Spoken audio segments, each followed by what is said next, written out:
পাসপোর্টের শক্তিতে আরও এক ধাপ পিছিয়ে গেল প্রতিবেশী দেশ ভারত। ২০২৬ সালের বৈশ্বিক পাসপোর্ট সূচকে ১৯৭টি দেশের মধ্যে ভারতের অবস্থান এবার ১২৫তম স্থানে নেমে গেল।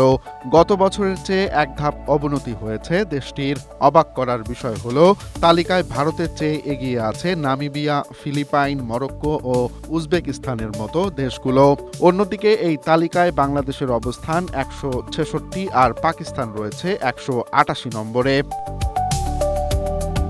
বেসরকারি বৈশ্বিক সংস্থা গ্লোবাল সিটিজেন সলিউশনস এই র্যাঙ্কিং প্রকাশ করেছে।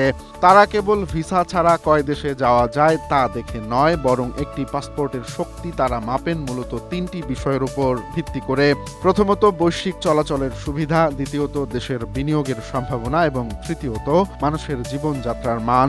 ভারতের অর্থনৈতিক প্রবৃদ্ধি বা আন্তর্জাতিক বাজারে দাপট থাকলেও সাধারণ মানুষের জীবনমান, সুখ সূচক এবং কর কাঠামোর মতো জায়গাগুলোতে পিছিয়ে থাকায় এই অবনতি হয়েছে। বর্তমানে একজন ভারতীয় পাসপোর্টধারীকে যুক্তরাষ্ট্র, যুক্তরাজ্য বা আমিরাত সহ প্রায় ৮৮টি দেশে যেতে ভিসার ঝক্কি পোহাতে হয়। তবে এই পাসপোর্টের মান যখন আন্তর্জাতিকভাবে কমছে, ঠিক তখনই ভারতের ভেতরে পাসপোর্ট নিয়ে শুরু হয়েছে নতুন বিতর্ক।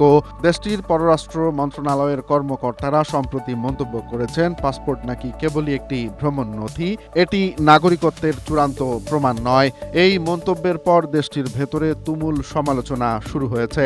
খোদ সাবেক প্রধান নির্বাচন কমিশনার এস.ওয়াই. কুরেশি এবং সুপ্রিম কোর্টের সাবেক বিচারপতি মদন বি লোকুর ক্ষোভ প্রকাশ করে লিখেছেন, আন্তর্জাতিক অঙ্গনে একজন ব্যক্তি যে ভারতীয় নাগরিক তার সবচেয়ে বড় সরকারি প্রমাণই হল পাসপোর্ট।